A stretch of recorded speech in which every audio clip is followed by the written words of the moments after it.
Galactic Station cafeteria was always noisy, filled with voices from hundreds of different species. The air smelled of strange spices, metallic oils, and bitter drinks that most humans could not even name. Every table was crowded with colorful alien groups, but there was one corner that always stayed quiet.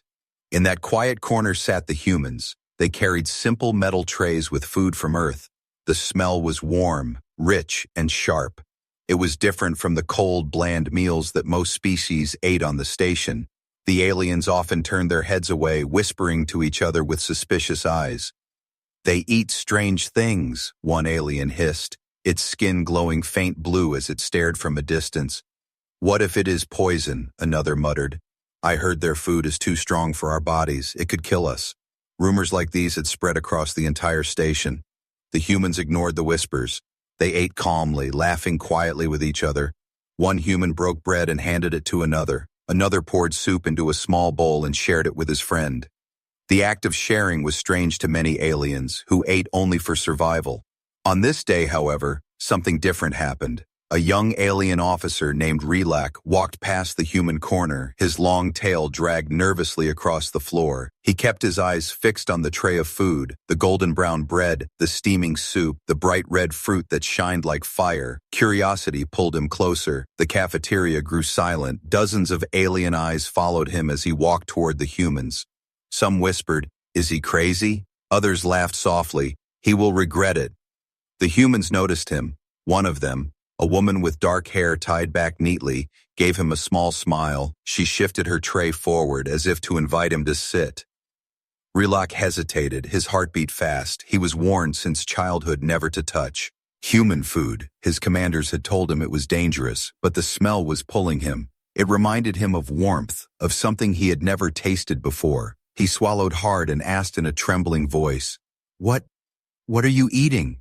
The human woman replied kindly, "This is bread, this is soup, and this is fruit. All from our homeworld. Do you want to try?" Her voice was calm, without fear, without arrogance. She simply offered it like a friend. The silence in the cafeteria grew heavier. It felt like the entire station had frozen in place. Every alien stopped eating. Even the mechanical workers paused their movements. No one had ever dared to eat from a human tray before. Relac's hands shook, his tail wrapped around his leg, but something deep inside told him he had to know the truth. He reached forward slowly, his clawed fingers picked up a small piece of bread. He looked at it carefully, sniffed it, then placed it in his mouth. The moment the bread touched his tongue, his eyes widened. Flavors burst across his senses. Warmth spread through his body like fire and comfort at the same time. It was not poison. It was not deadly. It was alive. A shocked gasp came from the tables around him. Some aliens stood up in alarm. Others leaned closer to see what would happen. Would Relac collapse? Would his body reject the strange food? Seconds passed, then a full minute, and nothing bad happened. Instead, Relac's lips curved into a small smile. "It is good," he whispered, his voice breaking with surprise. "It is not what they said. It is not death. It is life." He took another piece quickly, this time biting with hunger, his body filled with energy he had never known before. The humans exchanged knowing looks but said nothing. They simply continued eating, letting the young alien discover it on his own. One of them slid the fruit toward him, a round red apple, shiny and smooth. Relac hesitated again but could not resist. He bit into it. Juice ran down his chin, his eyes filled with wonder. The cafeteria erupted into chaos. Whispers turned into shouts. "Impossible!" One alien yelled. "He should be dead." Another shouted, "Maybe it is trick food." Many began to argue, fear mixed with curiosity. But Relac stood straight now, his voice firm. "They told us lies. Human food is not poison, it is power." His words echoed across the cafeteria, and for the first time aliens looked at human trays not with disgust, but with interest. In the far corner, a group of alien officers glared with anger. They knew this moment was dangerous. If more aliens began to eat human food, control would shift, influence would change, the humans would no longer be ignored. But for the ordinary aliens sitting at their tables, something had already changed. Curiosity burned in their eyes, and whispers of trying human food began to spread like fire across dry grass. The humans sat quietly, smiling faintly. They had expected this day. They knew curiosity was stronger than fear, and once one alien tasted the truth, the rest of the galaxy would follow. And so, in the crowded cafeteria of the Galactic station, with hundreds of eyes watching, a simple piece of bread had started something far greater. The first bite of human food had set the stage for a change that no one could stop. The Galactic lunch line would never be the same again. The cafeteria buzzed with noise after Reloc's bold act. The whispers spread like a storm across the tables. Aliens leaned close to each other, speaking in nervous tones. "He should have fallen," one muttered. "He is still standing," another answered in disbelief. The fear was breaking apart piece by piece. Reloc wiped the juice from his chin. His heart raced with excitement. He had never felt so alive. The warmth of the bread and the sweetness of the fruit still lingered in his body. His senses felt sharper, colors brighter. Even the dim lights of the cafeteria seemed to glow stronger. The humans continued to eat calmly, their faces steady. They acted as if nothing unusual had happened, but their quiet smiles showed they understood what was coming. The first wall of fear had been broken, and the galaxy would never look at them the same way again. A tall alien with silver skin stood up from a nearby table. His voice was deep and commanding. "Reloc, step away from them. You are risking your life." His long fingers pointed toward the humans. "Their food is dangerous. You have been deceived." His words were strong, but there was doubt in his eyes. Reloc turned to face him, his tail curled tightly. "I am not deceived," he said, his voice firm. "I can feel strength in my body. I can feel energy I have never known. If this is poison, then let me be poisoned." His words echoed across the hall. The cafeteria fell silent again. Every alien waited for the next moment. The tall silver one stepped closer, but before he could act, another alien shouted, "Let me try too." It was a short creature with wings folded at its back. It fluttered nervously as it approached, its eyes locked on the human tray. The humans glanced at one another, then slid a small piece of bread forward.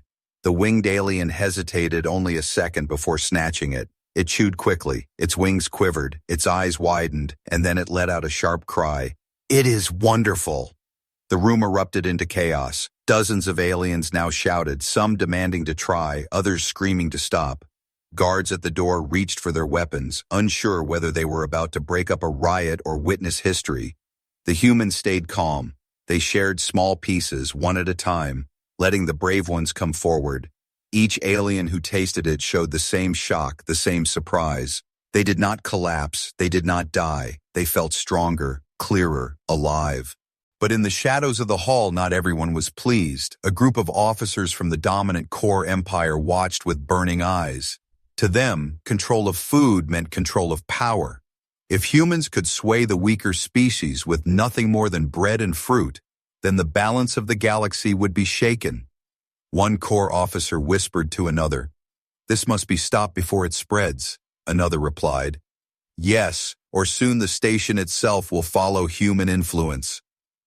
They left the cafeteria in silence, their armor clinking faintly, carrying plans of suppression.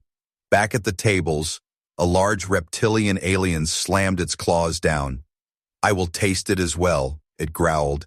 Its scales shimmered with green light as it leaned forward.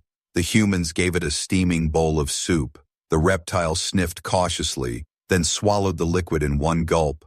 The reaction was instant. The reptile's eyes widened. A deep growl escaped its throat. For a second, everyone thought it was going to attack, but then, to everyone's shock, it began to laugh, a deep, booming laugh that shook the tables.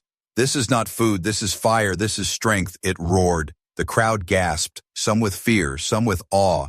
Never before had the cold, hostile reptilian species shown such joy. Whispers spread faster now. "If even they enjoy it, maybe we were wrong all along." One by one, more aliens approached. Each taste of human food added another spark to the fire of curiosity. It was no longer just a quiet corner in the cafeteria. It was a spectacle. The once isolated humans had become the center of attention, and yet, under all the excitement, tension grew. Powerful leaders feared what was happening. Jealousy mixed with suspicion. The cafeteria was turning into a battlefield of influence. Reloc stood taller now. His eyes glowed with confidence. He raised his voice. They told us humans were weak. I told us their food was poison, but I tell you now, they lied. His words struck deep into the hearts of the listeners. The humans remained silent, but their eyes shined with quiet strength. They did not need to boast. They knew what their food carried. The history of survival, the strength of a death world, the memory of generations who fought hunger and storms to live. That night when the cafeteria closed, the whispers did not stop. Aliens carried the story through every corridor of the station. They spoke of taste, of energy, of human meals. Curiosity became hunger, and hunger became desire. And in the quiet shadows of the docking bay, the core empire prepared their orders to stop the spread, to crush the influence, and to remind the galaxy that no small species should rise above its station. But the first bite had already been taken, and no empire, no council, no power could erase it now. The galactic lunch line was no longer just about food. It had become the stage for a war of culture, trust, and survival. The next day, the galactic cafeteria was no longer the same. The corner where humans sat had turned into the busiest place on the entire station. Instead of whispers of fear, there were lines of aliens waiting, wings fluttering, tails swaying, claws tapping nervously against the floor. They all wanted a chance to taste the food of Earth. The humans looked at each other with quiet smiles. They had expected this moment. For weeks they had carried their food unnoticed. For weeks they had listened to mockery in silence. But now every eye was fixed on their trays. Relak was already there, standing proudly near them. His tail swished with energy. He had become the first to break the barrier. And now many looked at him with respect, no longer a foolish officer, but a pioneer who dared to challenge fear. Aliens from different worlds came forward. One by one, they tasted bread, soup, fruit, and each time the reaction was the same: shock, awe, laughter, sometimes even tears. It was more than food. It was life. It carried something none of them had ever felt. A soldier from the insectoid colonies bit into a piece of bread. Its mandibles clicked in surprise. Our rations taste like ash, but this tastes like warmth, it whispered, its glowing eyes fixed on the human tray. A scholar from the waterborne species sipped soup. Its gills fluttered, and it gasped. I feel strength in my chest. My mind is clear, it declared. How can simple liquid do this? The cafeteria guards, who had been ordered to watch carefully, shifted nervously. They could see that fear was turning into admiration. They could not stop the rush of curiosity that spread through the hall. But not everyone was pleased. In the high council chambers above the station, leaders of powerful species received the news with anger. Humans are disrupting order, one counselor snarled. They are using food to spread influence, another hissed. If this continues, they will gain loyalty from every weaker race. The core empire spoke loudest, their voices filled with rage. This cannot be allowed. Their commander slammed his fist against the table. If they win the hearts of the people with food, then what will they do with weapons? Silence followed his words, and no one in the council disagreed. Back in the cafeteria, the chain reaction grew stronger. Trades began happening. Alien soldiers offered tools, crystals, even credits in exchange for a single apple, a single loaf of bread. The humans refused money. They shared freely, and that act of kindness shocked the galaxy even more. Why do they give without asking? One alien whispered. What do they want in return? But the answer never came, because the humans only smiled and continued sharing. Soon, stories began to spread beyond the station. Travelers carried the tale across the galaxy. Human food heals. Human food brings energy. Human food is alive. Myths mixed with truth, and the legend grew larger with each telling. But danger was already approaching. The core empire prepared a secret order. Spies were sent into the cafeteria. Their goal was not to eat, but to observe, to find the secret ingredient, to discover what made human meals so powerful. That evening, when the crowd was at its largest, one of the spies disguised as a traitor slipped close to the humans. He watched carefully, every move, every bite. His eyes narrowed at the spices sprinkled across the soup, the strange herbs crushed into the bread. He whispered into his calm, "It is not just food. It is something more, something hidden." The humans noticed. Their leader, an older man with tired eyes but a steady voice, spoke softly to his group. They are watching us now. Soon they will not just ask for food, they will demand it, or try to take it by force. His words carried no fear, only calm preparation. Rilak overheard, and his tail stiffened. They will not understand. They will twist it into a weapon, he warned. But the human leader only nodded. Then we must be ready, because this is no longer only about taste. It is about trust. It is about survival. That night the cafeteria doors closed, but the echoes of the day remained. The aliens who had tasted food could not forget. Their bodies felt different, their minds clearer, their spirits stronger. They lay awake thinking of the bread, the fruit, the warmth of human cooking. In the darkness of the council halls, however, a different hunger grew, not for taste, but for control. The corps generals sharpened their plans. Tomorrow, they hissed, we will begin the crackdown. But they were already too late. The fire had started, and fire spreads faster than chains can hold. The Galactic lunch line had become more than a meal. It had become the first battlefield of culture, of power. The cafeteria was no longer just a place to eat. It had become the heart of whispers, trade, and hidden promises. Aliens who once sat far from humans now crowded close, their claws, wings, and scales pressed together as they waited for food. Curiosity had become obsession, and obsession was turning into loyalty. But above the station, in the high halls of the Galactic Council, storm clouds gathered. The leaders of the strongest empires were furious. "This is dangerous," one shouted, his voice trembling with rage. "Humans are gathering followers without weapons, without fleets, only with food." Another slammed his fist on the table. "If we allow this, the balance of power will collapse." The core empire spoke with fire, their eyes cold and sharp. "Humans must be stopped now. If they are not, tomorrow they will rule the station." Their generals prepared orders. Soldiers were sent to watch the cafeteria. Guards were told to restrict the gatherings. Spies whispered in every corner. The next day, when humans entered the cafeteria with their trays, they found rows of armored soldiers waiting, weapons at their sides. The crowd of aliens froze. Fear returned to the air. Whispers fell silent. One officer stepped forward, his armor shining with the mark of the council. "From this day forward, human food is forbidden. It cannot be shared. It cannot be sold. Any alien caught eating it will be punished." His voice echoed across the hall. Gasps filled the cafeteria. The aliens looked at each other with wide eyes. Their wings twitched nervously. Their claws tapped against tables. Some lowered their heads in fear. Others clenched their fists in anger. Relok stepped forward, his tail stiff, his voice loud. "Why do you forbid it?" he shouted. "Because it makes us stronger. Because it makes us think clearer. Because it gives us what your rations never did." His words cut like a blab. "It's," the officer snarled. "It disrupts order," he snapped. "It is not safe." But even he knew the words sounded empty. His eyes shifted nervously as the aliens muttered among themselves. The humans remained calm. Their leader, the older man with steady eyes, simply placed his tray on the table. He broke the bread in half and handed it to Relok. Then to another alien nearby, he said softly, "If they call it forbidden, then you must decide whether truth is worth more than law." The crowd trembled with conflict, fear battled with desire. The smell of bread spread across the hall, warm and alive, stronger than the cold words of the officer.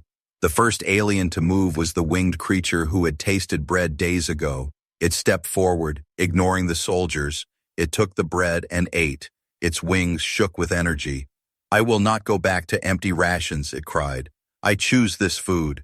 Chaos followed. More aliens rushed forward, ignoring the threats, grabbing pieces, biting fruit, sipping soup. Laughter and cries of joy filled the air. The soldiers raised their weapons but hesitated. There were too many, too much hunger, too much desire. The officer shouted, "Stop them, arrest them." But even his own guards looked uncertain. One guard whispered, "They are right. Why should food be banned?" Doubt spread even within the ranks. The core empire agents hidden in the crowd clenched their fists. They could see control slipping away. The humans had not fired a single weapon, yet they were breaking the chains of fear that held the galaxy together. That night, the council gathered again in anger. "This is rebellion," one growled. "This is treason," another hissed. The core leader leaned forward, his voice like ice. Then we must treat it as war. If food can win hearts, then hunger will break them, cut the supply, starve them, force them to kneel. But they did not understand. The humans did not carry food in endless supply. They carried knowledge, recipes, seeds, the power of survival itself. Meanwhile, in the quiet corners of the station, whispers grew stronger. Aliens shared human meals in secret. They smuggled pieces of bread and cloth, traded fruit under the tables, guarded soup like treasure. The more the council tried to ban it, the more valuable it became. Relok stood with the humans that night, his voice shaking with emotion. They will come for you. They will try to break you. But know this, you are no longer alone. His eyes glowed with determination. You gave us strength, and now we will stand with you. The human leader looked at him, his face calm, his words quiet. Then you must be ready, because this is no longer about food, it is about freedom. And somewhere deep in the station, in the shadows where secrets were born, the core empire began preparing their next move. They would not allow humans to win with kindness. They would strike hard, they would strike fast. But what they did not know was that the humans had lived through storms, famines, and wars on their death world. They were not afraid of hunger, and they were not afraid of power. The galactic lunch line had now become a line between obedience and rebellion, between fear and hope, between silence and truth. And once that line was crossed, there would be no turning back. The ban on human food only made it more powerful. The more the council shouted, "Forbidden," the more aliens searched for it in secret. The cafeteria was no longer the only place where human meals were shared. Dark corners of the station turned into hidden kitchens. Whispers of bread and soup traveled faster than official orders. Relok noticed the change. Every corridor he walked, he could smell faint traces of earth spices. He could see small groups gathering with cloth-wrapped fruit. He could hear laughter where before there had only been silence. Fear was breaking, and something new was being born. But the Council was furious. They demanded answers. "What is in this food?" they shouted. "What secret do humans hide?" Rumors spread that Earth had mixed drugs, that they had hidden chemicals inside their meals. Some even whispered of forbidden energy woven into their recipes. The core empire pressed harder. Their spies worked day and night. They stole crumbs, drops of soup, seeds from fruit. They carried them to laboratories. Their scientists tested again and again, searching for poison, searching for lies, but what they found only deepened the mystery. "The ingredients are natural," one core scientist hissed, "yet they carry strange strength," another added. "They grow on a death world, where storms crush mountains and beasts tear apart steel. Perhaps that is the answer. Their food is shaped by the same world that shaped them." Still, this was not enough. The council demanded more. They wanted proof. They wanted the weapon hidden inside Earth's kitchens, and if they could not find it, they would accuse humans of trickery. One evening, in a quiet chamber deep in the station, the human leader gathered his people. Relok was there too, his tail twitching with nerves. The leader placed a small wooden box on the table. He opened it slowly. Inside lay tiny seeds, dark and rough, glowing faintly under the light. "These are from Earth," the human said softly. "From our soil, from our storms, from our fire. This is the true secret, not chemicals, not tricks, but survival." His voice was steady. "We come from a Class 0 death world. Everything we grow carries the memory of struggle.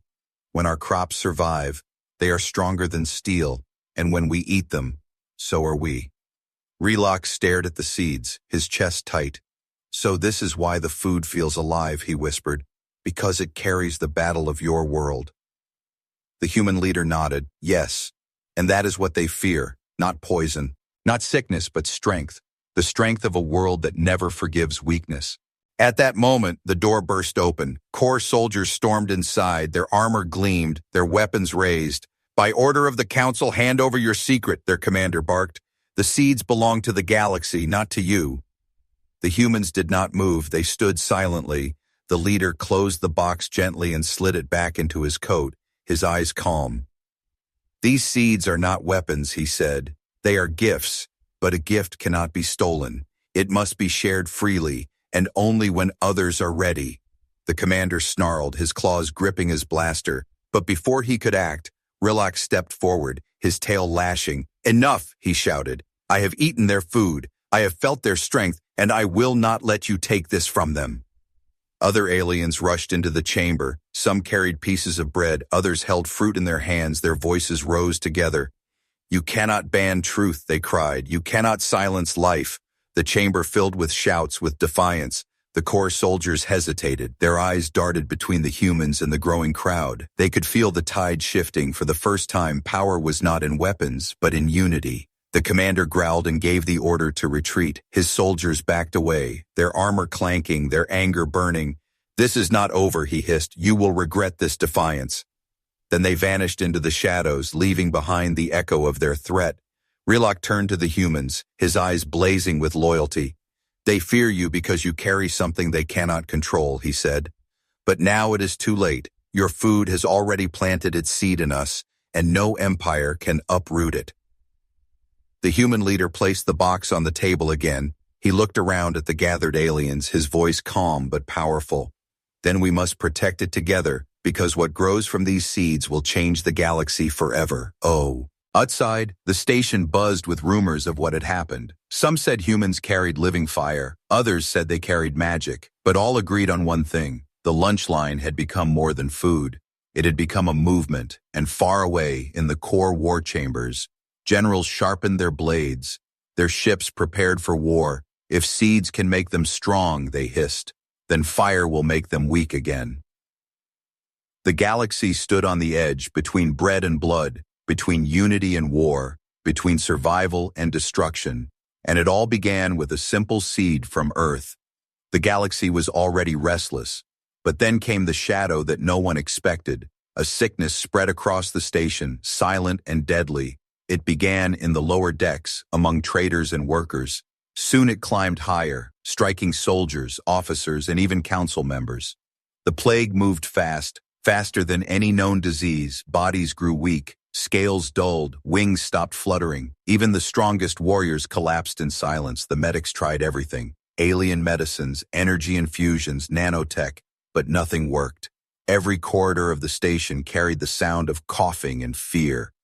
In the cafeteria, the lines that once waited for food had disappeared. Only silence remained. Aliens lay slumped over tables, their trays untouched, their strength gone. It was as if the fire of life itself was being drained from them. But the humans did not collapse.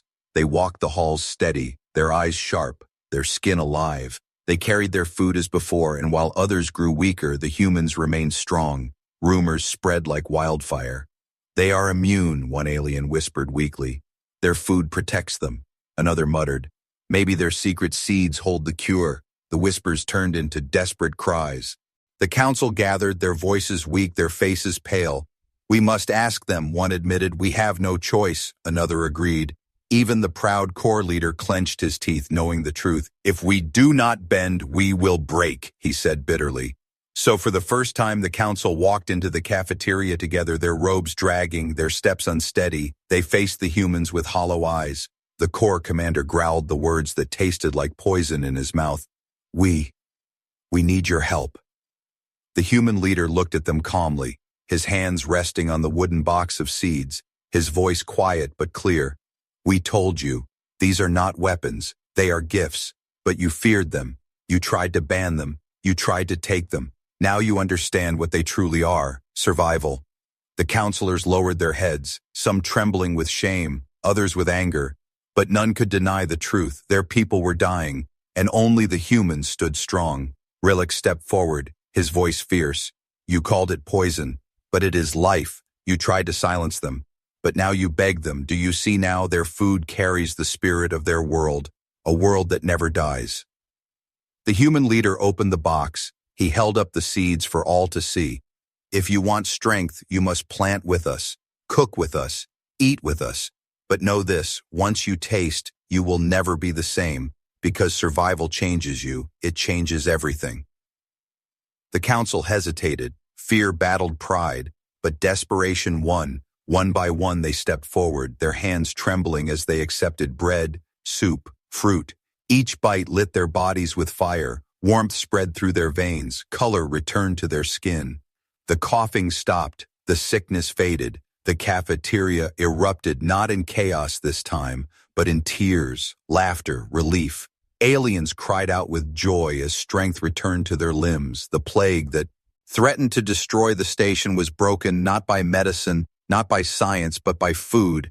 But as life returned, new tension grew. The Corps commander clenched his fists, his pride shattered. He hated that the galaxy now owed its survival to humans. He hated that whispers of respect the humans filled every corridor. That night, in the council chambers, voices clashed. We must honor them, some argued. They saved us. Others snarled, no, they have gained too much power. If food can save, food can control. They must be contained. The humans, however, did not attend the argument. They were busy planting seeds in the hydroponic gardens of the station, teaching small groups of aliens how to care for Earth crops, how to prepare meals, how to share. Their quiet work was stronger than any debate. Relock stood beside them, his eyes burning with loyalty. This is the turning point, he whispered to himself. The day when power shifted, not with war, not with fleets, but with bread and fruit. Yet deep inside the shadows, the Core Empire planned its revenge. They had survived the plague, but they could not survive the shame. They think food makes them strong, the generals hissed. Then let us show them the taste of fire and blood. War drums echoed in their halls. The galaxy had been saved by human food, but that salvation had planted another seed, not of life, but of conflict.